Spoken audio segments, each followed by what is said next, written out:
The Boy and His Stepmother. Once upon a time, there was a boy who had charge of a cow, which he used to tend while grazing. One day, the cow said to him, "How is it that you are becoming so emaciated?" The boy replied, "My stepmother does not give me sufficient food." The cow then said to him, "Do not tell anyone, and I will give you food.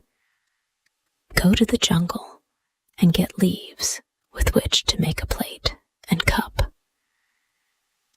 The boy did as he was ordered, and behold, the cow from one horn shook boiled rice into the leaf plate, and from the other a relish for the rice into the cup.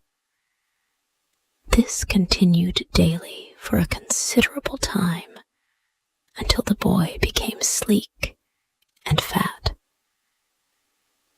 The stepmother came to know of the relation which existed between the cow and her herd boy, and to be revenged upon them, she feigned illness.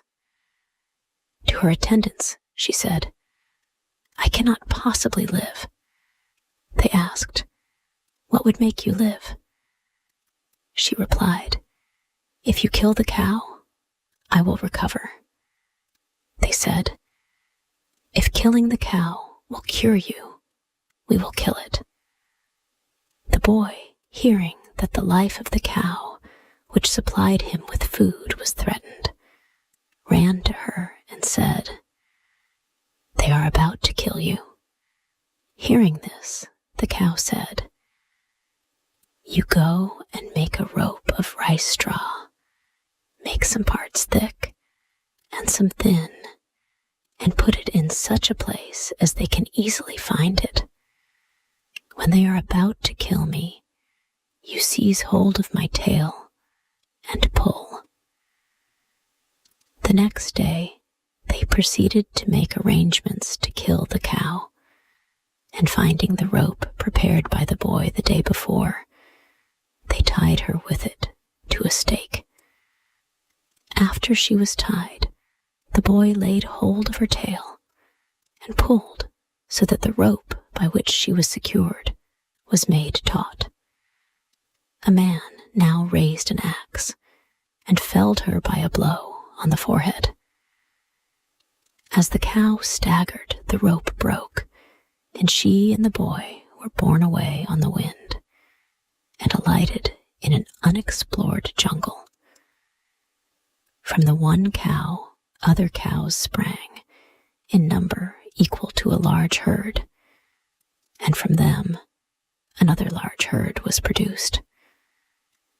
The boy then drove his 2 herds of cows to a place where they could graze, and afterwards took them to the river to drink. The cows, having quenched their thirst, lay down to rest, and the boy bathed, and afterwards combed and dressed his hair. During this latter operation, a hair from his head fell into the river and was carried away by the current. Some distance lower down, a princess with her female companions and attendants came to bathe.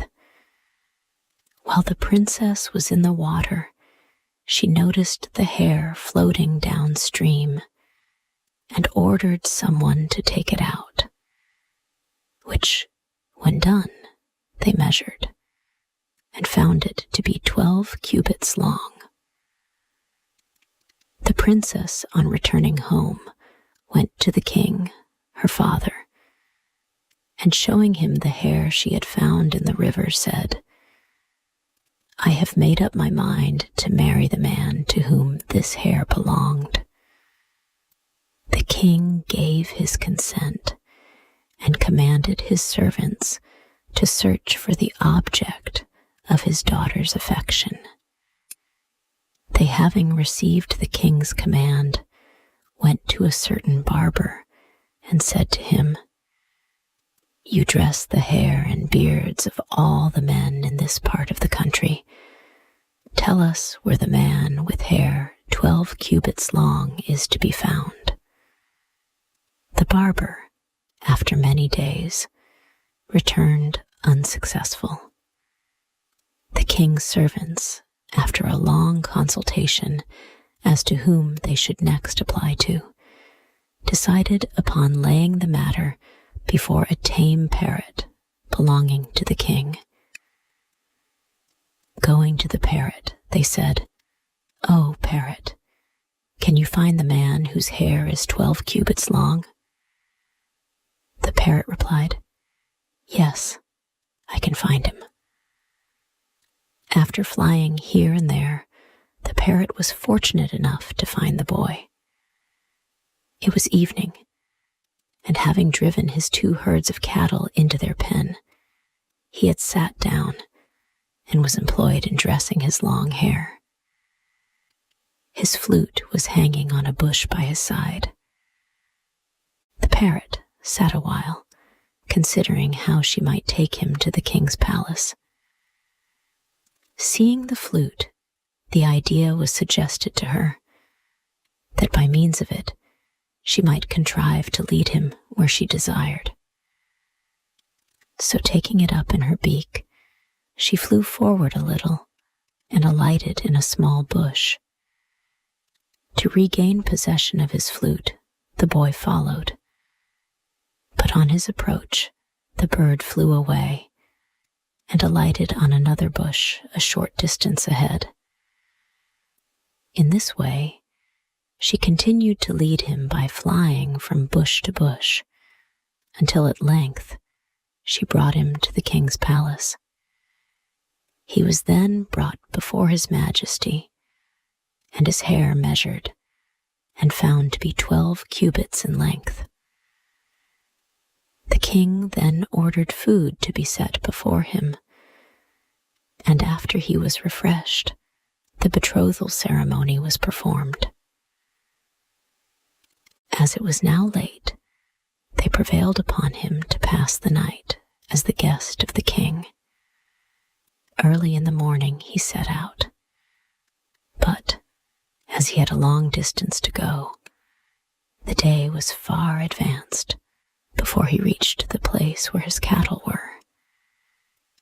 They were angry at having been kept penned up to so late an hour, and as he removed the bars to let them out, they knocked him down and trampled upon his hair in such a way as to pull it all out, leaving him bald.